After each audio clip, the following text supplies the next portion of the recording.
So this is going to be another movie review. This one's called Battlefield Earth 2000.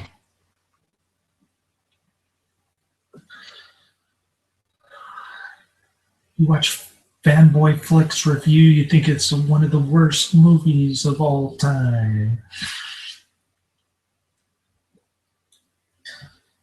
That's because these people haven't seen Frozen Flesh, Hip Hop Locos, or Beasties for that matter. I didn't think it was one of the worst. I gave it 2 out of 5 stars. I thought it was highly underrated. It's like watching a really cheesy kind of sci-fi channel type movie. The problem is that it's written by some Scientologist kook by the name of L. Ron Hubbard. I guess practices some kind of pseudo-religion based on selflessness and anti-drug propaganda. So you see a little bit of the selflessness expressed at the end of the movie. I won't spoil it, but I guess that's what Scientology is about. I don't know much about it, to be honest. I never went inside one of their offices and I never read an L. Ron Hubbard book. I've either been atheist or Catholic, kind of vacillating between the two. Well, I guess I've been Catholic all my life, technically, since I got baptized. Anyways,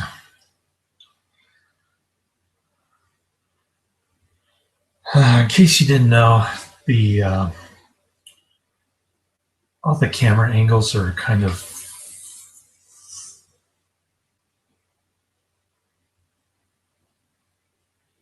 like this. The whole movie, I guess, is supposed to present tension when you see people walking sideways or whatever. I don't know. And then there's a blue tint color. There's some kind of gas that the aliens breathe, and it's unclear what those nose things do or how the gas comes into play.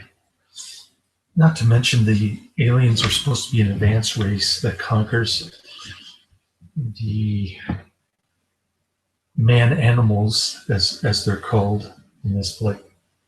And they do look like prehistoric cavemen with spears.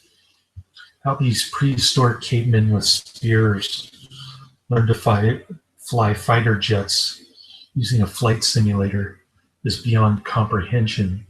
One of those Hollywood tricks. This one is produced by Warner Brothers, by the way.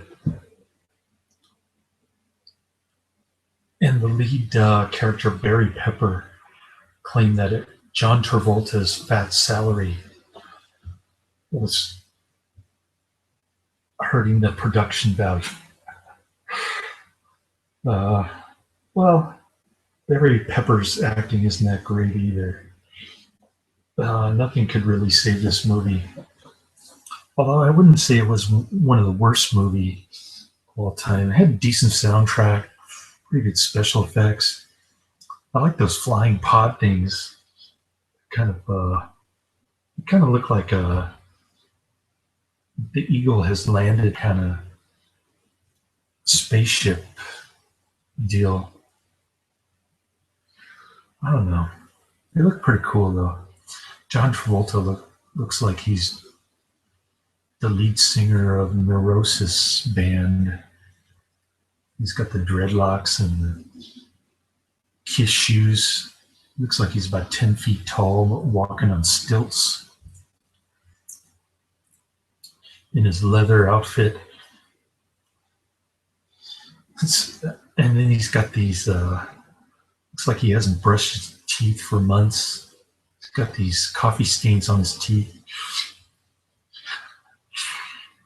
So basically the story revolves around the aliens the cyclones, I guess they're called.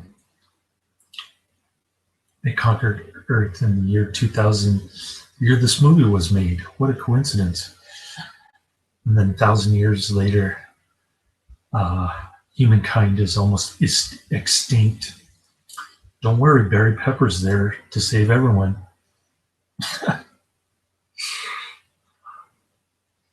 Starts out with him smashing through windows and stuff at some shopping mall while the aliens capture him. I guess he wants to escape from his living in a cave. He thinks he can liberate himself that way.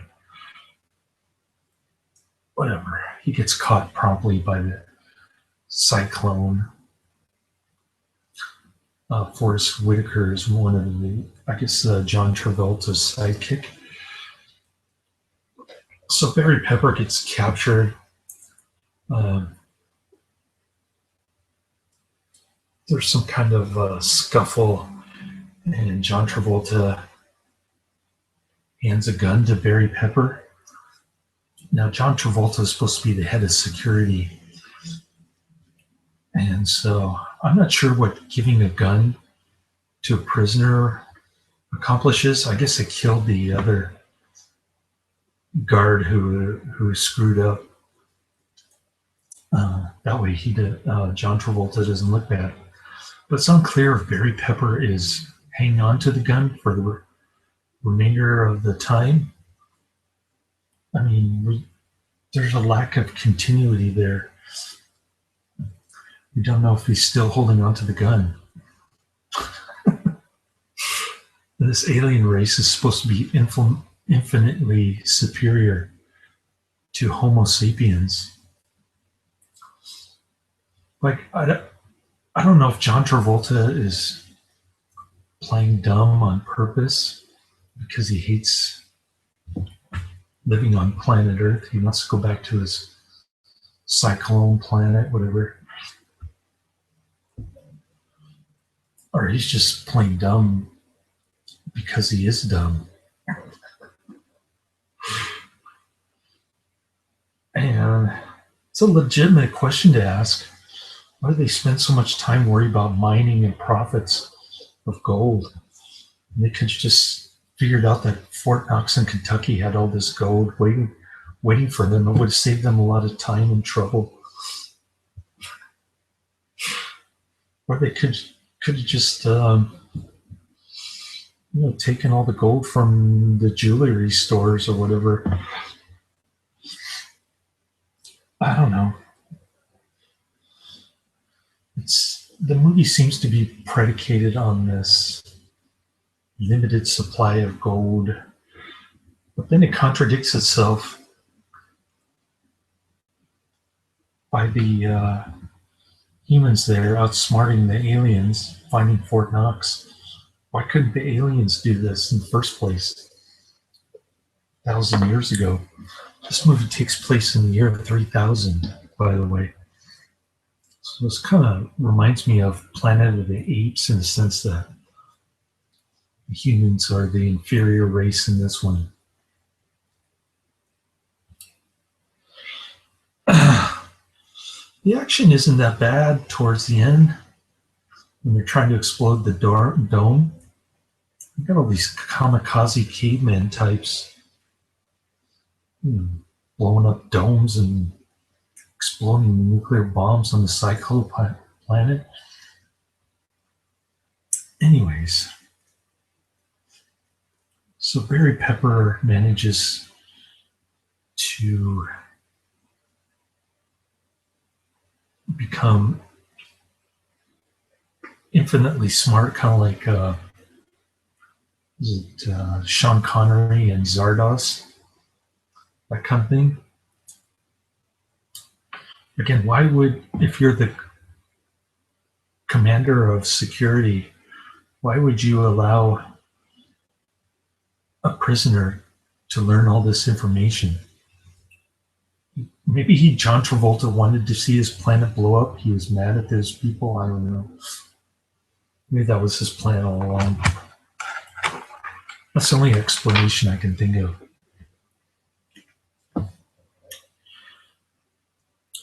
But in any case, so Barry Pepper suddenly gains all this knowledge from a hologram machine. Looks like a demon comes out and teaches them all this stuff. Really weird, man. This movie is nuts. And then we've got Barry Pepper, gathering the caveman to do some mining for John Travolta. For some reason, they think the humans are capable of mining. And so John Travolta gets rid of the guy who's in charge of the mining operations, I guess. John Travolta caught him with his pants down because the guy looks like the same dude from Doom, the guy who floats around. That guy. Anyways, he caught him with his pants down because the dude purposely faked that they were losing money on their mining operations just so that they could lower the wages of the alien workers, I guess.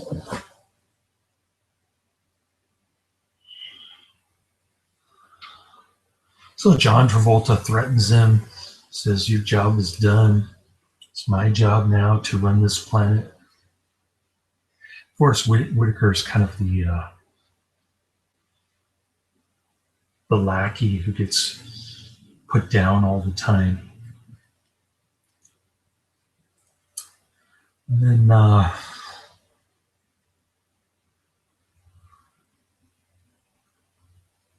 so Forrest Whitaker makes a deal with Barry Pepper dude, who also has long hair. All the men have long hair in this movie, by the way.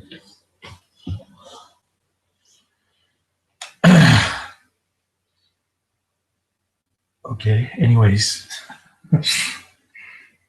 So Barry Pepper makes a deal with the Forrest Whitaker character, the lackey, underling of John Travolta. And by the way, the aliens speak this weird language. It goes something like this.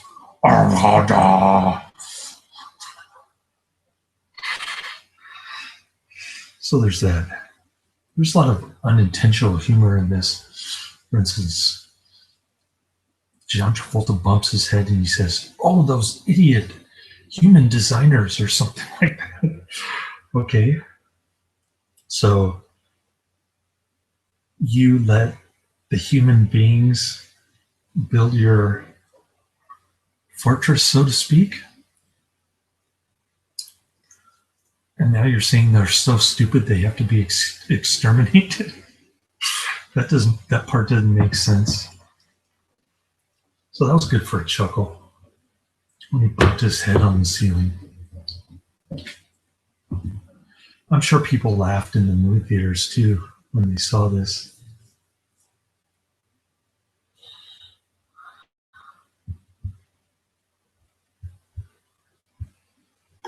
Anyways.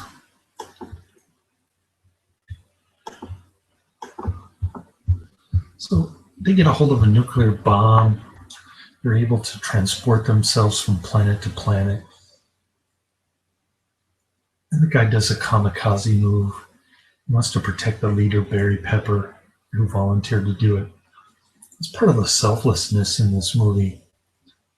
Sacrificing yourself for other people, that kind of thing. It's kind of bizarre that they go kamikaze, though. Even the cavemen and the fighter jets are like running out of ammunition, so they crash their plane into stuff. Pretty wild, man. Barry Pepper's girlfriend comes back from the cave to rescue him, but she gets captured, and later they stage a rebellion. I guess it's supposed to be based on the American Revolution against the British, because Barry Pepper picks up the book. John Travolta takes him to the Denver Library to read about, I don't know, the U.S. Constitution or Declaration of Independence or both.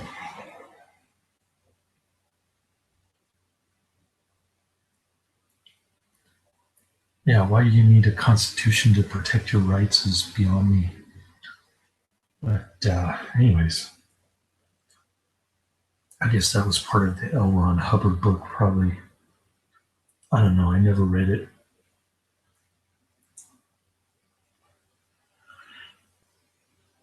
So they pretty much destroy the cyclones on Earth and their planet.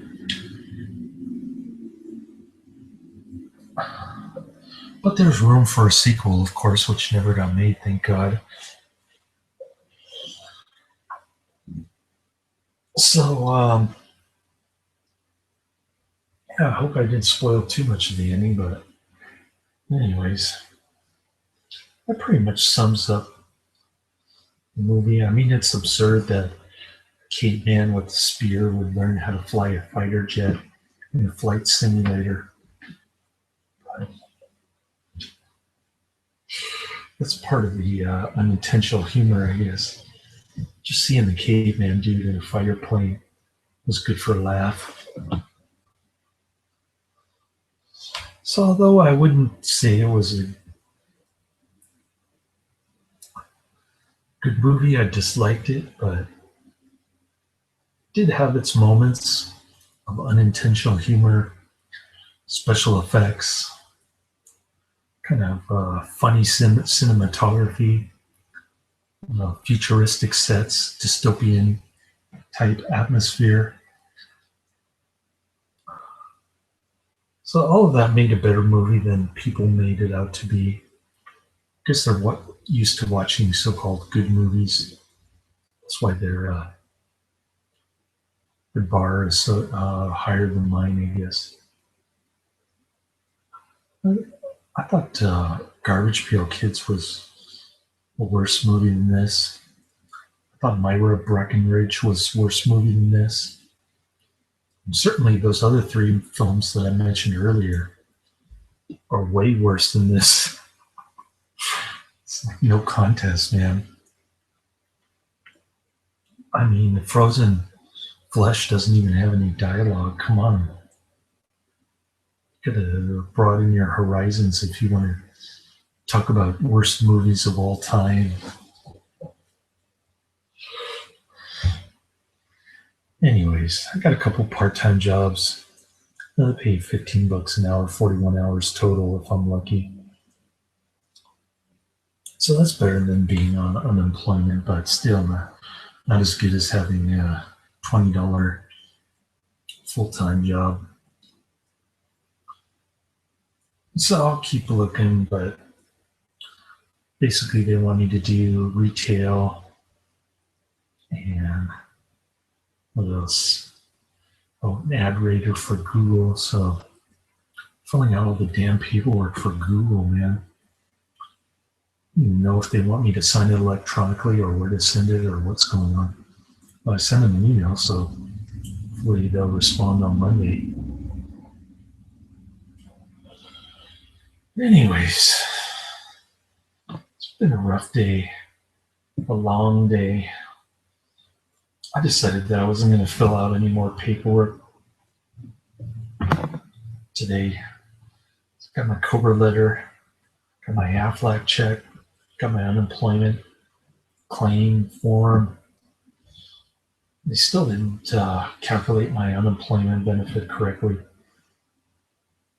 So I got to get that fixed on Monday.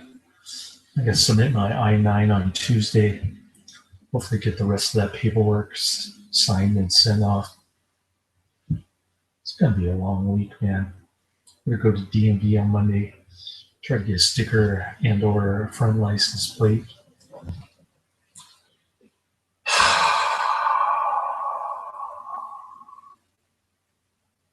What a day. anyways, I'm gonna watch Freddy Got Fingered now. I know I was supposed to watch Story of O Part 2 for my Japanese fan out there. Sorry, buddy. Been watching Netflix DVDs because I gotta pay to have them sent 3 or 4 at a time. But as soon as I get caught up with all this job searching and divorce crap, previous employer crap, yeah, I should be able to watch it. I definitely have it on my top 5 list of things to watch. So hang in there if you're watching this. Readers.